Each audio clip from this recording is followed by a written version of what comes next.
Hello दोस्तों, नमस्कार। आप सभी कैसे हैं? पार्थिव चीवर से आप सभी का स्वागत है। यूपी होमगार्ड, लेखपाल, एसएससी एमटीएस, चाहे जो परीक्षा हो, जीके जीएस एक ऐसा टॉपिक है, एक ऐसा तीर है जो हर जगह लग जाता है। ठीक, मेरा बैकग्राउंड में आप थंबनेल जो देख रहे हैं, थंबनेल तो है उसके लिए तो स्पेशली है, लेकिन जीके जीएस एक ऐसी चीज है कि वो इधर से उधर घुसता चला जाता है और कहीं ना कहीं आपको मिल जाएगा। तो इसलिए ये मत समझिएगा कि सर साहब तुम होमगार्ड बता रहे हैं। होमगार्ड लेखपाल के लिए तो बना ही है, लेकिन आपके यूपी पुलिस हो गया, कांस्टेबल हो गया, देखो सिंबल भी बना है यूपी पुलिस का, ठीक, उत्तर प्रदेश सरकार का।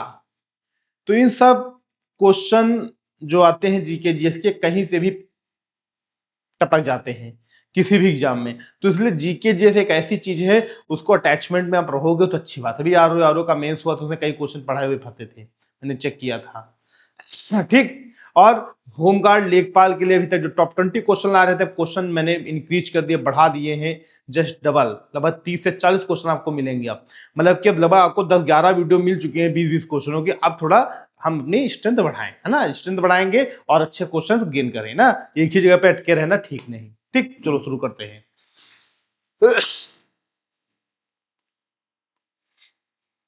लॉर्ड वेलेजली के साथ सबसे पहले सहायक संधि किस राज्य के शासक ने की? तो हैदराबाद के निजाम। हैदराबाद के निजाम कैसे थे? बैंगन थे थाली के, इधर उधर ढुनक जाते थे।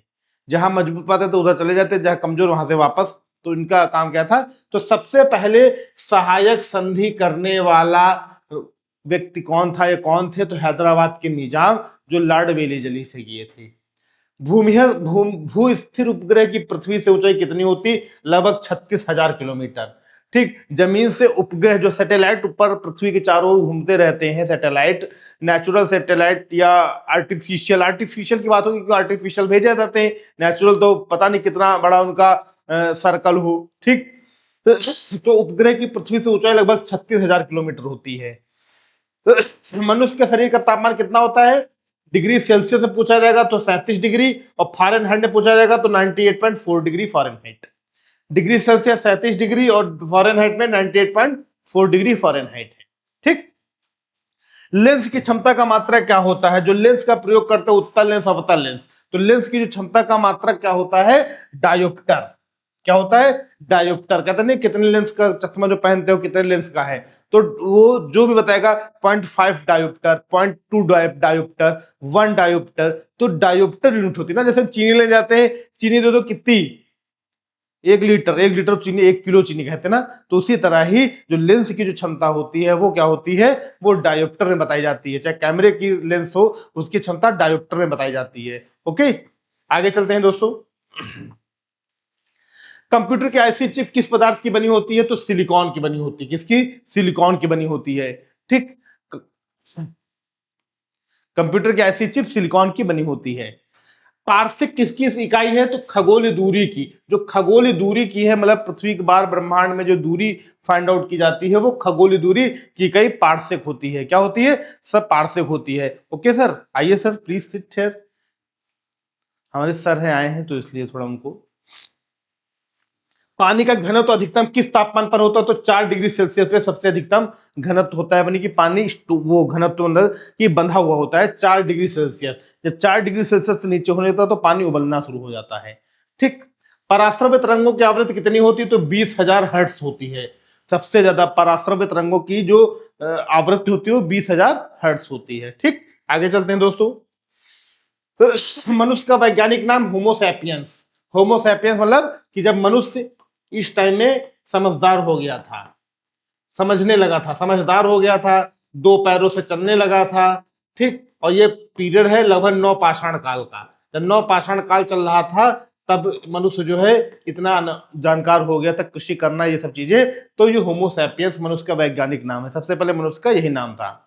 ब्रिटिश संसद के लिए चुने जाने वाले पहले भारतीय कौन थे? तो दादा भाई नौरोजी थे। दादा भाई नौरोजी ब्रिटिश संसद में चुने जाने वाले पहले भारतीय थे, और इन्होंने ही प्रति व्यक्ति आय की सबसे पहले गणना भी की थी।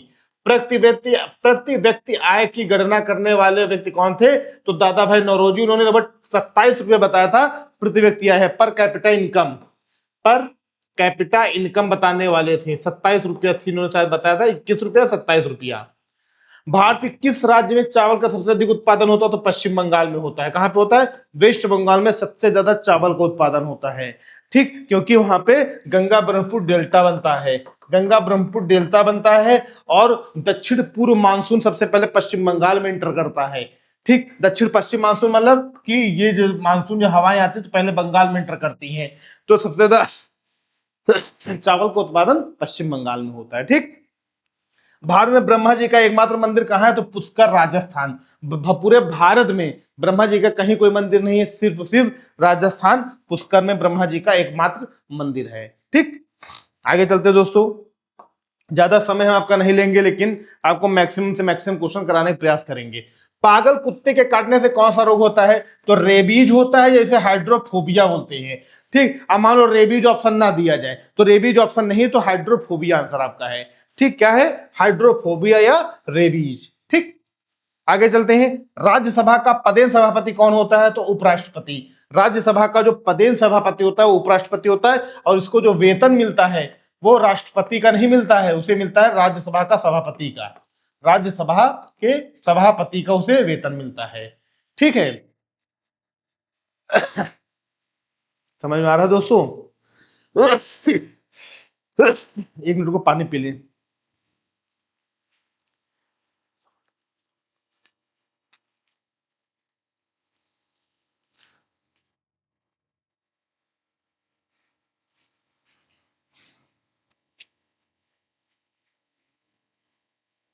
तो राज्यसभा का सभापति का ही इनको सैलरी मिलती है, ना कि राष्ट्रपति की। ठीक, आगे चलते हैं। 2 बार नोबेल पुरस्कार प्राप्त करने वाले प्रथम व्यक्ति कौन थे? तो 2 बार नोबेल प्राइज पाने वाले प्रथम व्यक्ति madam Marie Curie. Madam Marie Curie जो थी, ये 2 बार नोबेल प्राइज पाने वाली व्यक्ति हैं। मैडम मैरी क्यूरी जो है, इन्हें 2 बार नोबेल प्राइज मिला है। शार्क या दक्षेस का मुख्यालय कहाँ है? तो काठमांडू, नेपाल में। शार्क का मुख्यालय कहाँ है? तो नेपाल में है, यानी कि काठमांडू में है। ठीक, आगे चलते हैं। प्रथम परमवीर चक्र विजेता कौन थे? तो मेजर सोमनाथ शर्मा जो थे, इन्हें पहला परमवीर चक्र मिला था। पहला परमवीर चक्र मेजर सोमनाथ शर्मा जी को मिला था। ठीक, भारत राष्ट्र कांग्रेस की पहली भारतीय महिला अध्यक्ष? तो सरोजनी नायडू पहली भारतीय महिला अध्यक्ष थी। अगर मैं कहूं पहली भारतीय महिला अध्यक्ष जो थी कांग्रेस पार्टी की, पहली भारतीय महिला अध्यक्ष कौन थी? सरोजनी नायडू। सरोजनी नायडू पहली भारतीय कांग्रेस में पहली भारतीय महिला अध्यक्ष थी कांग्रेस की। ठीक, अगर मैं कहूं ऐसे भारतीय ना है, तो एनी बेसेंट। एनी बेसेंट जो थी पहली महिला थी।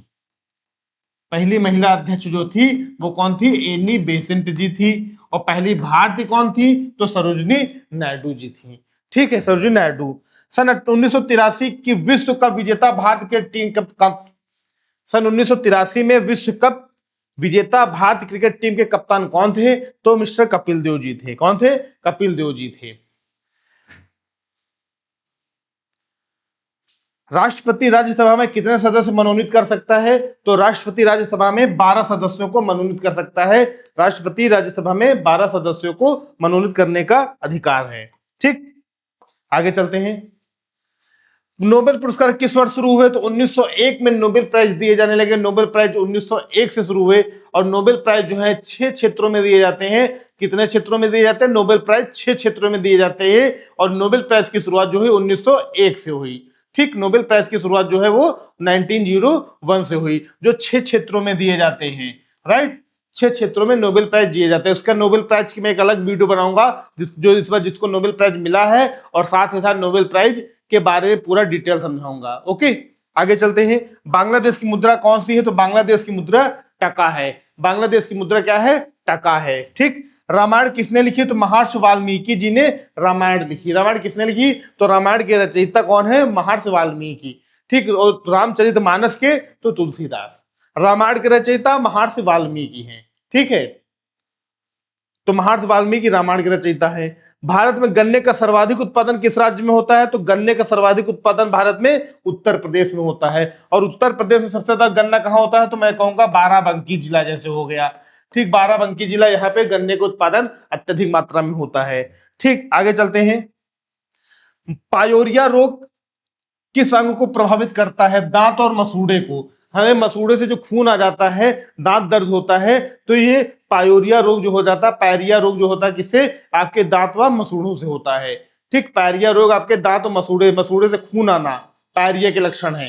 दांत दर्द होना, ठीक, तो दांत दर्द होना, मसूड़ों से खून आना, तो पायरिया के लक्षण ये माने जाते हैं, दांत और मसूड़े से। ठीक, अगला है, नासिक किस नदी किनारे बसा हुआ है? तो गोदावरी नदी दक्षिण भारत की सबसे लंबी नदी है, साउथ इंडिया की सबसे लंबी नदी है। सबसे लंबी नदी कौन सी है? तो गोदावरी है, 1465 किलोमीटर। 1465 किलोमीटर दक्षिण भारत की सबसे लंबी नदी है। और नासिक जो है, नासिक शहर गोदावरी नदी के तट पर बसा हुआ है। ठीक, राष्ट्रपति को शपथ कौन दिलाता? तो सर्वोच्च न्यायालय का मुख्य न्यायाधीश यानी CJI, chief justice of India जो होता है सुप्रीम कोर्ट का, वो राष्ट्रपति महोदय को शपथ दिलाता है। राष्ट्रपति को शपथ और कोई नहीं दिलाता, राष्ट्रपति को शपथ सिर्फ और सिर्फ कौन दिलाता है? सर्वोच्च न्यायालय के मुख्य न्यायाधीश। करेक्ट। आगे चलते हैं, जापान की मुद्रा क्या है? तो जापान की मुद्रा येन है। जापान की मुद्रा क्या है? जापान की करेंसी क्या है? तो येन है। ठीक, आगे चलते दोस्तों, समय ना खराब करते हुए, इंडियन मिलिट्री एकेडमी कहां स्थित है? आईएमए। जो बच्चे जब एनडीए का एग्जाम देते हैं नेशनल डिफेंस एकेडमी का, तो नेशनल डिफेंस एकेडमी में उनका सिलेक्शन होता है, एक आईएमए होता है, एक ओटीए होता है। तो आईएमए होता है, आईएमए इंडियन मिलिट्री एकेडमी आपकी देहरादून में स्थित है। कहां पे स्थित है? देहरादून में। माउंट एवरेस्ट पर चढ़ने वाली पहली भारतीय महिला? तो बछेंद्री पाल पहली भारतीय महिला है जो माउंट एवरेस्ट पे चढ़ी थी। ठीक, डेविस कप का संबंध किस खेल से है? तो डेविस कप का संबंध टेनिस से है। डेविस कप का संबंध टेनिस से है। ठीक, माउंट एवरेस्ट पे 2 बार चढ़ने वाली पहली भारतीय महिला कौन है? तो संतोष यादव। संतोष यादव जो है वो माउंट एवरेस्ट पे 2 टाइम्स चढ़ी हैं। कितनी बार चढ़ी हैं? 2 बार माउंट एवरेस्ट पे चढ़ने वाली भारतीय कौन थी? संतोष यादव जी थी। ठीक, आगे चलते हैं, सर्वोच्च न्यायालय का मुख्य न्यायाधीश कब तक अपने पद पर रहता है? तो 65 वर्ष तक आयु तक, 65 वर्ष की आयु तक होता है। सर्वोच्च न्यायालय का मुख्य न्यायाधीश 65 वर्ष तक की आयु तक रहता है। ठीक, संसद का उच्च सदन कौन सा होता है? तो राज्यसभा, अपर हाउस। तो अपर हाउस क्या होता है? तो अपर हाउस होता है आपका राज्यसभा। ठीक, क्योंकि यहाँ पे सदस्य क्या, ये कभी डिजॉल्व नहीं होती है, ये कभी भी डिजॉल्व नहीं होती है, कभी मतलब कि कभी भंग नहीं होती है। ठीक, इसमें व्यक्ति रिटायर होते हैं। पंचतंत्र के लेखक कौन है? विष्णु शर्मा है। भैया होमगार्ड लेखपाल में इससे कठिन क्वेश्चन नहीं आएंगे, ये जान जाओ, आपका होमगार्ड लेखपाल परीक्षा है तो ऐसे ही क्वेश्चन आएंगे। उच्च सदन क्या है? पंचतंत्र के लेखक क्या है? तो सर जी बहुत सरल बता रहे हो। सरल नहीं है, यही सब चीजें। और वहीं जब पेपर होगा तो आप खुद कंफ्यूज हो जाओगे, अरे यार यो नहीं यो ही रहे, यो नहीं यो ही सकत है। ठीक, सन 1954 में भारत चीन समझौता किस नाम से जाना जाता है? तो पंचशील के नाम से जाना जाता है। 1954 में भारत चीन के बीच जो समझौता हुआ था उसे पंचशील के नाम से जाना जाता है। किस नाम से जाना जाता है? पंचशील के नाम से जाना जाता है। ठीक, आगे चलते दोस्तों, सन 2010 में फुटबॉल विश्व कप किस देश ने जीता था? तो स्पेन ने जीता था। पुराना क्वेश्चन है, करंट अफेयर का तो नहीं कहेंगे हम। राष्ट्र रक्षा अकादमी कहां पे है? एनडीए। जो बच्चे एनडीए क्वालिफाई होते हैं, एनडीए का कहां पे स्थित है? पूना के पास खड़गवासला में। जो बच्चे एनडीए क्वालिफाई होते हैं उनकी ट्रेनिंग कहां होती है? पूना में होती। पूना में कहा? खड़गवासला। खड़गवासला जाते हैं, ठीक, एनडीए की ट्रेनिंग के लिए। डिस्कवरी ऑफ इंडिया पुस्तक किसने लिखी? तो जवाहरलाल नेहरू ने डिस्कवरी ऑफ इंडिया लिखी। बहुत बार क्वेश्चन पेपर में आ चुका, बहुत बार, मोर टाइम। ठीक, एक स्वस्थ मनुष्य का हृदय 1 मिनट में कितनी बार धड़कता है? तो एक स्वस्थ मनुष्य का हृदय एक बार कितनी बार 1 मिनट में? तो 1 मिनट में 1 minute is equal to 72 times, 72 बार धड़कता है। ठीक, 1 मिनट में मनुष्य, स्वस्थ मनुष्य का हृदय जो है 1 मिनट में 72 बार धड़कता है। ठीक, तो दोस्तों हमारे क्वेश्चन यहां से समाप्त होते हैं। होमगार्ड लेखपाल के लिए महत्वपूर्ण मैंने सीरीज लाई थी दोस्तों। मैं पहले कितने क्वेश्चन लाता था, अब मैं क्वेश्चन की संख्या बढ़ा दिया हूं।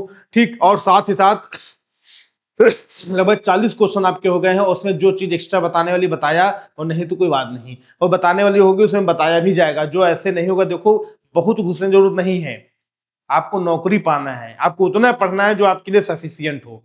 आप उसमें एकदम घुस ना जाएं, आपको पीसीएस आईएएस नहीं देना है, आपको एग्जाम क्वालिफाई करना है। एग्जाम क्वालिफाई करने के लिए मैक्सिमम क्वेश्चंस आप सॉल्व करें, आपके पास मैक्सिमम क्वेश्चनों का कलेक्शन हो आपके पास, कि वो आप एग्जाम टाइम ओनली रिवीजन करें।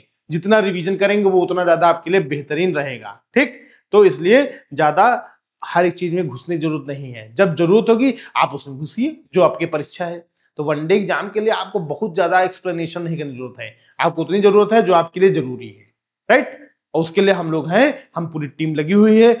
अन्य टीचर्स भी जिनसे जिससे आप पढ़ रहे हो वो लोग भी पूरी मेहनत कर रहे हैं, आप लोग लगे हुए हैं जिस माध्यम से, चाहे जहां जिस टीचर से पढ़ रहे हो, ऑनलाइन ऑफलाइन, तो वो आपको पूरा सपोर्ट कर रहे हैं, आपको पूरा हर एक कंटेंट प्रोवाइड करा रहे हैं। आपका काम है पढ़ना, रिवीजन करना, पढ़ना रिवीजन करना, और कुछ नहीं। रिवीजन बहुत जरूरी है, रिवीजन जरूर आप लोग करते रहो। ओके, तो दोस्तों आज की क्लास डेली 6 बजे, डेली 6 बजे शाम को आपको होमगार्ड और लेखपाल की वीडियो में देता हूं, सुबह 6 बजे करंट अफेयर की वीडियो आपको पर डे मिल जाती है। ओके, तो दोस्तों आज क्लास हम यहीं तक रखते हैं, फिर जल्दी मिलेंगे नेक्स्ट क्लास में। ओके, थैंक यू, धन्यवाद, नमस्कार, जय हिंद, जय भारत।